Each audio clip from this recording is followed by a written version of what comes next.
Hey, Adam, it's James. Thanks for reaching out, man. Yeah, I think Spike could have used all the help he could get. So if a Jack Russell named Roxy wanted to help out, I think Spike would be like, "Oh, thank God." Yeah, definitely. Um, yeah, the sets for Buffy, we had two sound stages in Santa Monica, and they were not originally sound stages, so they weren't soundproof. They were just big internal space. I think they were. It was like a ice cream factory that they made into sound stages. Um, but they weren't that big. But they were big enough. But we were in the flight path of two or three different airports, and we were not soundproofed. So one out of four takes were blown by aircraft. Uh, Sarah was the best at hearing them. She could hear them before the sound man could hear them. And she would often say, "Up, wait, airplane." And everyone would say, "No, there's no airplane." And then suddenly, airplane would go by. So yeah, we blew a lot of takes for sound, an enormous amount of takes for sound. Another interesting fact is that we were almost never in a cemetery. Sarah hated cemeteries, and they think they buried her alive for the pilot in an actual cemetery. And after that, she was just like, "I'm not, no more." And so all of the cemetery, and in fact, all of the outside scenes were done on two little lawns, little tiny lawns, and a parking lot at the sound stages. And they would just roll out like this green kind of carpet that looked like grass over the parking lot, and they put a bunch of bushes and dress it differently. And I mean, it was all like 30 yards by 20 yards, like the whole thing. And we did everything on that. And it was all magic Hollywood trickery, man.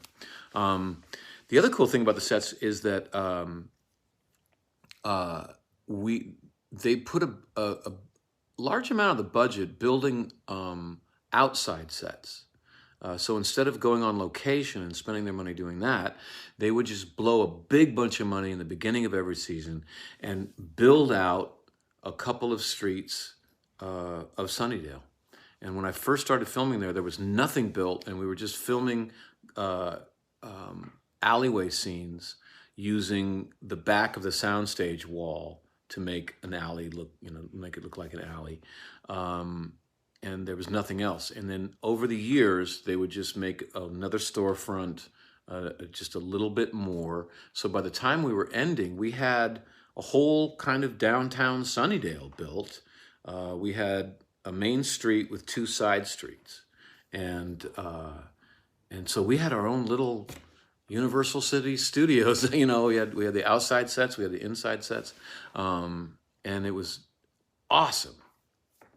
Uh, Funny stories. I don't know if this is horrifying or funny, but I think it's funny.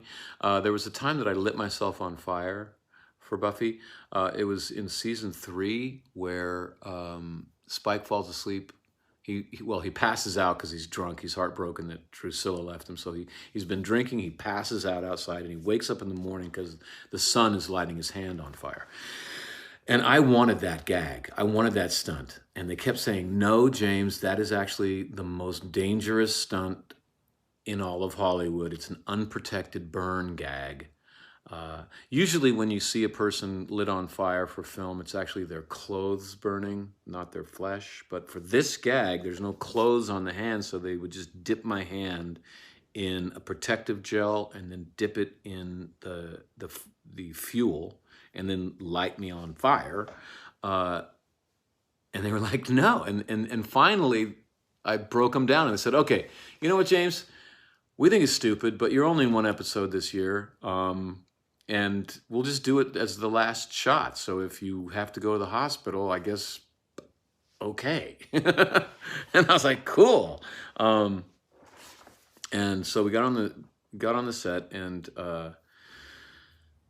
they told me that I had 4 seconds between the time they lit me on fire and the time that I had to douse the flame in this little waterfall that was part of the set. 4 seconds, because as soon as they light it on fire, the protective gel is evaporating very quickly, and that's all the time you have.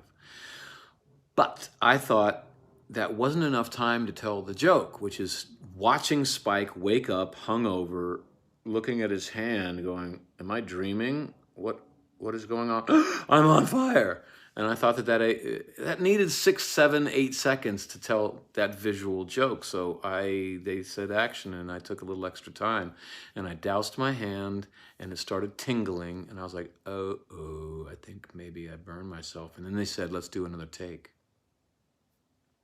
And I didn't want to tell anybody that I'd blown the gag, because if you blow a gag, they don't let you do anything else. Like any idiot can do a stunt and go to the hospital. That's not hard. You know, the trick is to do a stunt and then be able to keep working. So I didn't tell anybody, and they let me on fire again, and it really hurt after that one. But that was the end. And they said, "Thank you, James. Go home." And so I remember trying to get off the set without anyone knowing that my hand was burnt to a crisp. I was just had my hand behind my back, trying to smile and trying to get to my car so I could drive to the emergency room. But everybody wanted to say goodbye and tell me what fun it was to have me back on the show, and hopefully we'll see you again next year, and et cetera, et cetera, et cetera. And it took forever. And I just kept going, thank you very much. Gotta go, you know. But I made it to the emergency room, and they patched me up. So that's my funny story about burning the crap out of my hand. Thanks for your questions, my brother.